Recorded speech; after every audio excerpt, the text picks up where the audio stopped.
Bueno, vamos a entrar en el análisis y la relación entre la Compañía de Jesús y la Reforma Teresiana. Compañía de Jesús, fundada supuestamente por San Ignacio de Loyola en 1534, y la Orden de los y las Carmelitas Descalzos, fundados supuestamente por Santa Teresa de Jesús en 1562. Ya entraremos a desgranar la Orden del Temple y las órdenes de caballería que precedieron a la Compañía de Jesús. Los carmelitas ya existían antes de que entrara en escena Teresa de Jesús. Eran carmelitas calzados y Santa Teresa lo que hizo fue descalzar simbólicamente la orden, reformarla, como otras reformas que surgían en la Iglesia, como la que emprendió el supuesto San Francisco de Asís y la supuesta Santa Clara. Antes de entrar a analizar las instrucciones reservadas de los jesuitas, la Monita Secreta, y relacionarla con las constituciones de Santa Teresa y la obra teresiana en general, quería compartir una definición sobre los jesuitas que he encontrado en un libro escrito por Jean de Escola, Las Iluminaciones del Hermano Santiago, novela sobre nuestro siglo de oro, donde aparece una curiosa definición de la Compañía de Jesús. Nuestro fundador, Maese Ignacio, era un soldado. Había sostenido heroicamente el sitio de Pamplona, atacada por los franceses, hasta el momento en que una bala de cañón le destrozó las piernas. Lo que él pretendía era hacer de nosotros unos soldados de Cristo. Por eso recibíamos una formación militar que postulaba de base un cuerpo sano y buen humor. El mismo objetivo, obedecer y batallar. Obedecer al Papa y someter a los herejes, no por el hierro, sino por el verbo. Y más aún por la acción que por la oración. Soldados sin uniforme, pero también hombres de algún oficio, que se nos enseñaba de acuerdo con nuestras capacidades. Carpintero de armar, profesor, cartógrafo, había que ser pues flexible y vigoroso, nada de soñadores, sino espíritus prácticos. Se podía tener sangre judía siempre que la familia se hubiese convertido, pero ser rico y de sangre noble era una buena recomendación. Yo sabía algo de esto. El hábito de estameña de los capuchinos o el completamente blanco de los dominicos les señalaban a la atención pública. El jesuita con su bonete cuadrado y su sotana negra pasaba inadvertido, lo que le permitía avanzar sin ser visto, no ser sorprendido para mejor sorprender. Al comienzo del noviciado nos daban auténticas lecciones de compostura. Mantener la cabeza un poco agachada hacia adelante pero sin inclinarla ni a un lado ni a otro, no levantar los ojos sino tenerlos más bajos que los de los interlocutores con el fin de verles solo indirectamente, no tener los labios demasiado abiertos ni demasiado cerrados, no fruncir las cejas ni arrugar la frente, tener un aspecto agradable y satisfecho de vivir. Éramos constantemente formados, probados, reprendidos por nuestros superiores y bien templados en el taller de la soledad y del silencio. Movidos y conducidos como un cadáver que se deja remover y volver en todos los sentidos, algo así como la secta musulmana de los asesinos. Estarás en las manos de tu jeque como entre las manos del lavador de los muertos. Pero en aquel laboratorio donde se amalgamaba la pasta del futuro jesuita se elaboraba también una esperanza. Sabíamos que después de un interminable periodo de aprendizaje y de prueba, 17 años, seríamos arrojados a la acción, al fin fuera. Los benedictinos y los cartujos se encierran, los jesuitas corren mundo, su convento es la tierra entera. Respecto a la orden de los carmelitas calzados, ¿qué nos cuenta el oficialismo? Hacia finales del siglo XII, durante el periodo de las cruzadas, un pequeño grupo de cruzados penitentes, arrepentidos, peregrinaron y se establecieron en la ladera del Monte Carmelo, con el deseo de imitar al profeta Elías, adoptando una forma de vida eremítica. Vino a llamarse la Orden de los Hermanos de la Bienaventurada Virgen María del Monte Carmelo, lo que sería la Orden de los Carmelitas. Estos siguieron las huellas de la experiencia del profeta, con la misma pasión con la que él proclamó: «Ardo de celo por el Señor, Dios de los ejércitos». Los ermitaños emprendieron una vida de silencio y de soledad, habitando en las grutas de la montaña y meditando la palabra del Señor. En la heráldica de los carmelitas aparece esta inscripción en latín y una mano portando una espada ardiendo que representa al profeta Elías. El oficialismo dirá que esa espada simboliza la espada del espíritu con la que combatir el mal. El significado real de esta espada y el fuego la encontraremos en un pasaje bíblico en el cual narra la victoria de Elías frente a los falsos profetas y sacerdotes que adoraban a un dios falso llamado Baal. Para demostrar cuál de los dos dioses era el verdadero, si Baal o Yahvé, prepararon un altar con víctimas para hacer un sacrificio. El milagro sería que apareciera fuego del cielo que consumiera la ofrenda. Elías animaba a los sacerdotes de Baal a que su dios mandara fuego, pero este no llegaba. Sin embargo, él, invocando al Dios verdadero, Yahvé, consigue bajar fuego del cielo, por lo que demuestra que su Dios es el verdadero, y pasa a cuchillo a todos ellos. Hay varias definiciones de Baal. En una de ellas se define a Baal como amo o señor. Lo sitúa como una antigua divinidad de varios pueblos situados en Asia Menor. Era el dios de la lluvia, el trueno y la fertilidad. Pero en este pasaje, donde la intervención divina sería bajar fuego del cielo, concuerda más con otra definición de Baal, la que sería Moloch Baal, dios de origen canaanita, que fue adorado por los fenicios, cartagineses y sirios, considerado el símbolo del fuego purificante, que a su vez simboliza el alma. Se identifica con Cronos y Saturno. Ambos, pues, Elías y Baal, tienen relación con el fuego. Es más, Elías vence a Baal. Elías tiene similitud con Helios, el dios Sol, titán del Sol. Helios era el dios del Sol, hijo del titán Hiperión, siendo él mismo uno de ellos. En una cuadriga fabulosa fabricada por Hefesto con oro, plata y piedras preciosas y tirada por 4 caballos que escupían fuego, Helios, Elías, viajaba por el cielo de este a oeste a diario. Al atardecer descendía al océano que rodeaba el mundo. Helios lo veía y lo oía todo desde su cuadriga, motivo por el que en la antigüedad los juramentos se hacían ante él. Elías y Eliseo, otro personaje bíblico al que Elías pasa un tercio de su espíritu, son muy importantes en la orden carmelitana. Los carmelitas se acogen a la supuesta faceta eremítica de Elías, cuando finalmente decide retirarse a una cueva a orar, apartado de todos. Esto de la cueva también tiene similitudes con San Ignacio de Loyola cuando en la gruta o cueva de Manresa vive una supuesta experiencia mística que le condujo a escribir sus célebres ejercicios espirituales. También el supuesto Juan de la Cruz, cofundador o reformador de la orden carmelita, junto con Santa Teresa, se estableció en un cerro, en una cueva, donde pasó temporadas de oración, meditación y retiro. También los supuestos San Francisco de Asís, San Antonio de Egipto, San Jerónimo y San Juan Crisóstomo. Así pues, vemos que ambos, jesuitas y carmelitas, provienen de órdenes caballerescas, aunque respecto a los jesuitas el oficialismo no los une a estas. Sin embargo, en este libro que anteriormente he comentado encuentro lo siguiente. A pesar de aquel estado permanente de guerras privadas, los daimios eran los soberanos feudales más poderosos desde el siglo X al siglo XIX dentro de la historia de Japón. Los daimios continuaban reinando en sus provincias como monarcas absolutos. Tenían a su servicio una casa militar reclutada en la casta noble de los samurái. Un juramento de caballería análogo al nuestro les unía al daimio. Es curioso ver una cruz templaria, la cruz paté, hoy día presente todavía en las estolas que lleva el papado, tan relacionada con los jesuitas, y observar el escudo de la orden de los carmelitas descalzos. Sigue siendo una cruz templaria, solo que alargada hacia abajo. Con todo esto no quiero decir en ningún momento que todos los jesuitas y todos los carmelitas sean gente mala o perversa. Estamos haciendo un trabajo de investigación en estas dos órdenes y por supuesto dentro de ellas hay de todo, pero sobre todo ignorancia.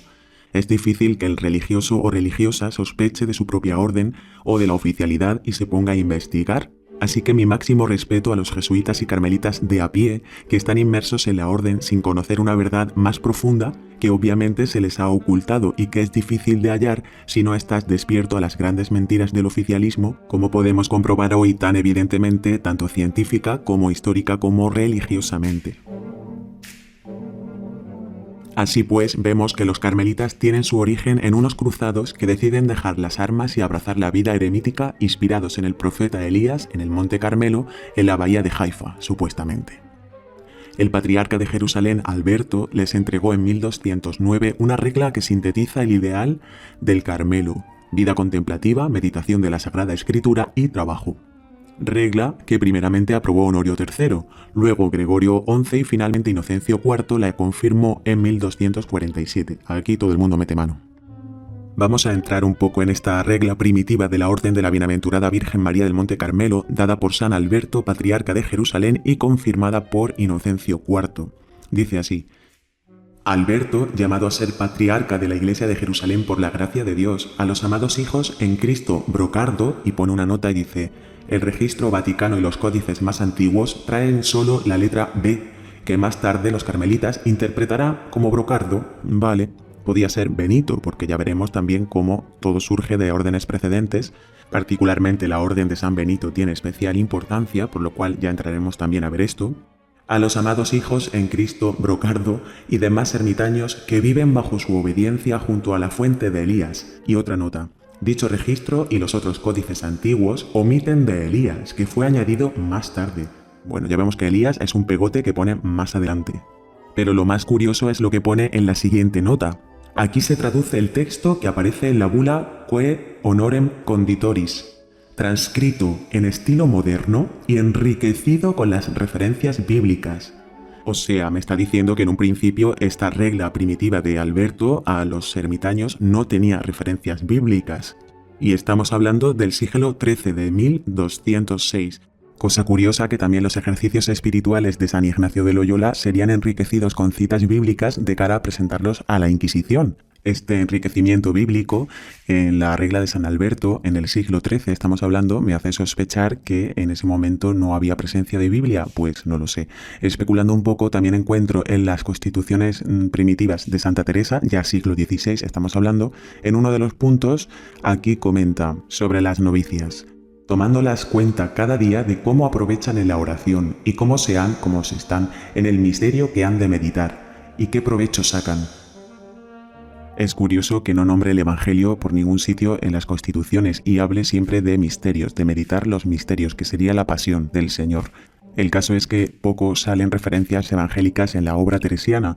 El oficialismo lo que dice es que en aquel entonces estaba vetado para las mujeres, la Biblia, etc. Pero siempre se está hablando de los misterios, de la pasión y del Pater Noster, no más. Bueno, especulando otra vez un poco, es casualidad que es justo en ese momento donde surgen los jesuitas, donde surgen las traducciones de la Biblia, tanto la Biblia regia, la Biblia políglota, en torno a esas fechas, y también en el Concilio de Trento se determina la Vulgata como traducción oficial de la Biblia para ese momento. Claro, si nos están mintiendo en la historia, en las cronologías y dataciones, como bien dice Fomenko y su equipo, en 1000 años de historia inventados, no ya 500 que diría Einstein, sino 1000, pues evidentemente también en la religión hay mucha mentira. Ya hablaremos de la Edad Media, de esa época oscura. Bueno, vamos a ver si no seguimos realmente todavía en el Imperio Romano. Vamos a continuar con la regla primitiva dada por San Alberto. Ya hemos visto que hay varias anotaciones curiosas y sospechosas. Bueno, segundo punto. En distintas ocasiones y de muchas maneras, los santos padres dejaron establecido el modo como cada uno, sea cual fuere su estado o el género de vida religiosa que abrazó, ha de vivir en obsequio de Jesucristo, sirviéndole lealmente con corazón puro y buena conciencia. Esto de buena conciencia está continuamente saliendo en la obra teresiana. Bueno. Pero como nos pedís que os demos una fórmula de vida adecuada a vuestro proyecto común, para guardarla obligatoriamente en lo sucesivo, escribimos. Pero qué gracioso, como nos pedís, dice, y luego para guardarla obligatoriamente en lo sucesivo. Prior y vínculos sagrados. Disponemos en primer lugar que tengáis a uno de vosotros como prior, el cual será elegido para el cargo por unanimidad o al menos por acuerdo de la mayoría más grave. A él prometerá obediencia, muy jesuita, cada uno de los demás y tratará de cumplirla de veras con las obras, acompañando ese compromiso con los de castidad y renuncia a la propiedad. Muy jesuita suena esto. En las instrucciones reservadas, en la Monita Secreta aparece en el capítulo 8, lo que se debe hacer para que los hijos de las viudas abracen el estado religioso. Hay que inducir a las madres a disgustar a sus hijos desde la más tierna infancia con censuras y reprimendas, y principalmente cuando sus hijas talluditas a que se nieguen a darles adornos y a que deseen con frecuencia para ellas y pidan a Dios que aspiren a ser religiosas, prometiéndoles grandotes si quieren ser monjas. Bueno, poner todos los inconvenientes al matrimonio y además recordarles los inconvenientes que sufrieron en el suyo, mostrando su dolor por no haber preferido el celibato al matrimonio. Conviene que se conduzcan de manera que sus hijas, aburridas de la vida a que las sujetan sus padres, piensen en hacerse religiosas. En otro capítulo dirá de la manera de conquistar a las viudas ricas, que los jesuitas le den agradable conversación, que le hagan presente los méritos de la institución, que le provean de un confesor con objeto de conservarlas en el estado de viudez y que así merecerán la bienaventuranza y se librarán de las penas del purgatorio. Aquí en esto podríamos citar también perfectamente a Santa Teresa, también habla de esto exactamente casi igual. Tanto en la monita secreta como los ejercicios espirituales, que son los ejercicios sino discernir el camino de la vida, discernir el buen camino, el buen espíritu, del mal espíritu que te pide Dios, cuál es lo más perfecto, la vida religiosa evidentemente, junto con la obra teresiana que también está llena de este discernimiento de alguna manera, de también miedo al purgatorio, miedo a el infierno, por lo tanto la salvación de las almas y la propia es el camino de la vida religiosa. Es aquí donde cobra sentido la castidad. Respecto a la pobreza, en el capítulo 7 de la Mónita dice cómo debe entretenerse a las viudas y disponer de sus bienes, que se insista incesantemente en que continúen en su devoción y buenas obras, de suerte que no se pase semana sin que reduzcan sus gastos superfluos en honor de Jesús y de la Virgen, o del santo de su devoción, dándole a los pobres o para ornamento de la Iglesia hasta que se las despoje eternamente de las primicias. Palabras durísimas. En paralelo, en las constituciones teresianas que encontramos. Sobre lo temporal. En ninguna manera posean las hermanas cosa en particular, ni se les consienta ni para el comer ni para el vestir, ni tengan arca, ni arquilla, ni cajón, ni alacena, si no fueren las que tienen los oficios de la comunidad, ni ninguna cosa en particular, sino que todo sea en común. Esto importa mucho porque en pocas cosas puede ir el demonio, relajando la perfección de la pobreza. Y por eso tenga mucho cuidado la priora en que cuando viere alguna hermana aficionada a alguna cosa, ahora sea libro o celda, la celda es la habitación, ya hablaremos de este vocabulario carcelario, o cualquier otra cosa, de quitárselo. Ambas órdenes, carmelitas y jesuitas, están muy relacionadas, mientras que los jesuitas es una institución, una orden para adquirir riquezas y poder. Las carmelitas descalzas eran cárceles para el encerramiento de las viudas ricas en las ciudades más importantes de España en ese momento, ciudades donde estaba el comercio, hay mucho de judío, luego estaban las calzadas romanas que pasaban por esas ciudades tan importantes como Medina del Campo, Toledo, Beas de Segura, no es casualidad. Por otro lado, los carmelitas, de los cuales ya hablaremos, para mí, según mis investigaciones, concluyo que también son jesuitas. La rama masculina de la orden del Carmelo Descalzo son jesuitas. Estoy hablando de los orígenes de la orden, evidentemente. Las carmelitas o los carmelitas eran una institución carcelaria para este propósito de encerramiento de viudas ricas y de manejo de los linajes. Mientras controlas a la mujer, controlas los linajes y esas viudas ricas dejan de tener descendencia y más bien se la pasan a los jesuitas, que se siguen haciendo de oro y conquistando el mundo, como vemos que sucede históricamente, porque todo hecho religioso tiene su contexto histórico. En ese momento es cuando surge el modelo heliocéntrico, casualidad, que son los jesuitas los que lo inauguran. De repente la tierra es esférica, ya no hay más tierras, hay pegotes de hielo arriba y abajo, y de repente surge el imperio español, el imperio que conquista medio mundo y se hacen de oro. Los jesuitas son una organización encubierta de orden religiosa con unos fines estratégicos, son estrategas para la conquista y para el enriquecimiento. Todo enriquecimiento, todo imperio tiene su empobrecimiento paralelo. Ahora veremos esto también.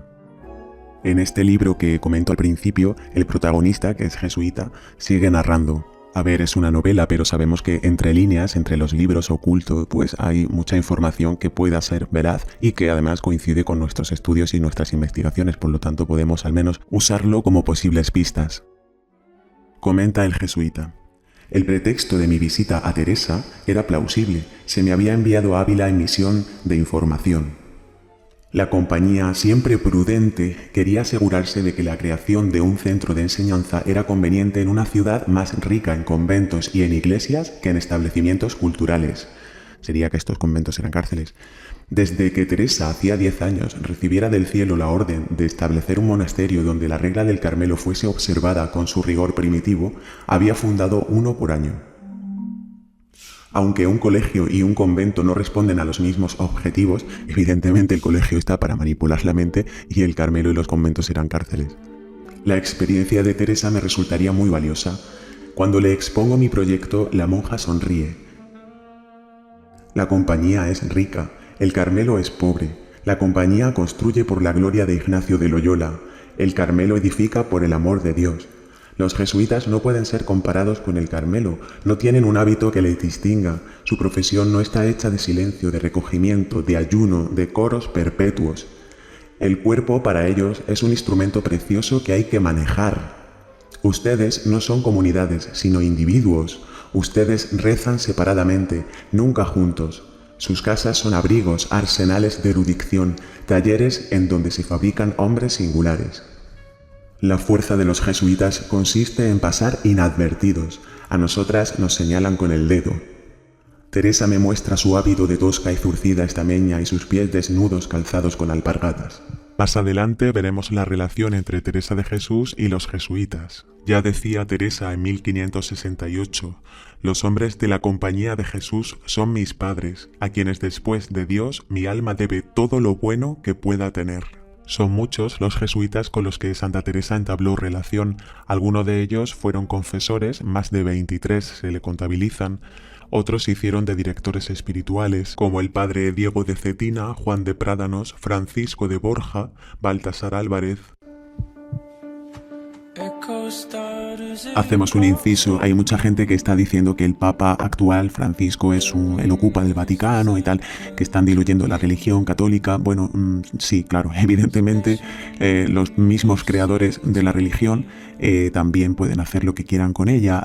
Siempre hay un miedo al infierno, antes era el demonio, y un cielo que ganar, un paraíso, un portarse bien, un mandamiento, una castidad, una pobreza, una obediencia. Para llegar a ese cielo había que pagar un precio para estar tranquilo, la paz del alma, confesarse, y ahora ha mutado en cientificismo. Claro, miedo a lo que ya sabemos, que puede contagiarse y provocarte asfixia, y un cielo a ganar que sería a través de unos protocolos a seguir, a través de un pinchazo. Esa sería la paz que se vendría obtenida por lo que ellos te proporcionan. Los mismos que te meten miedo y te acojonan son los que tienen la solución.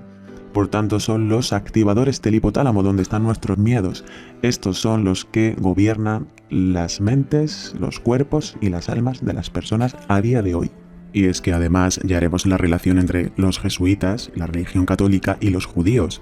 Vamos a investigar a fondo esta relación, pero es que además lo vemos a día de hoy, relación entre el Papa, el Vaticano y los Rothschild. Es obvia.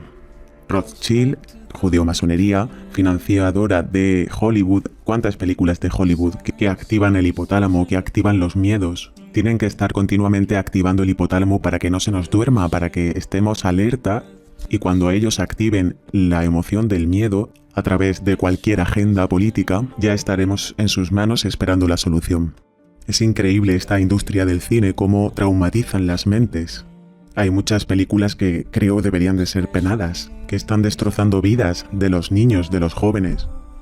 Respecto a la pandemia, ¿cuánto cine hay hecho sobre microorganismos, sobre contagio? ¿Casualidad? Estas élites o cúpulas han sabido cómo entrar en la persona. Lo hicieron entonces usurpando la espiritualidad y creando la religión, y lo hacen ahora a través del cientificismo, son los mismos. Agradezco a los hermanos Barea este espacio para poder compartir y desahogar. Mi recomendación de este canal, también de Nur para todos, y recordar que hay una verdadera historia, una verdadera ciencia y una verdadera espiritualidad para ser vivida que está en cada uno de nosotros. Girls like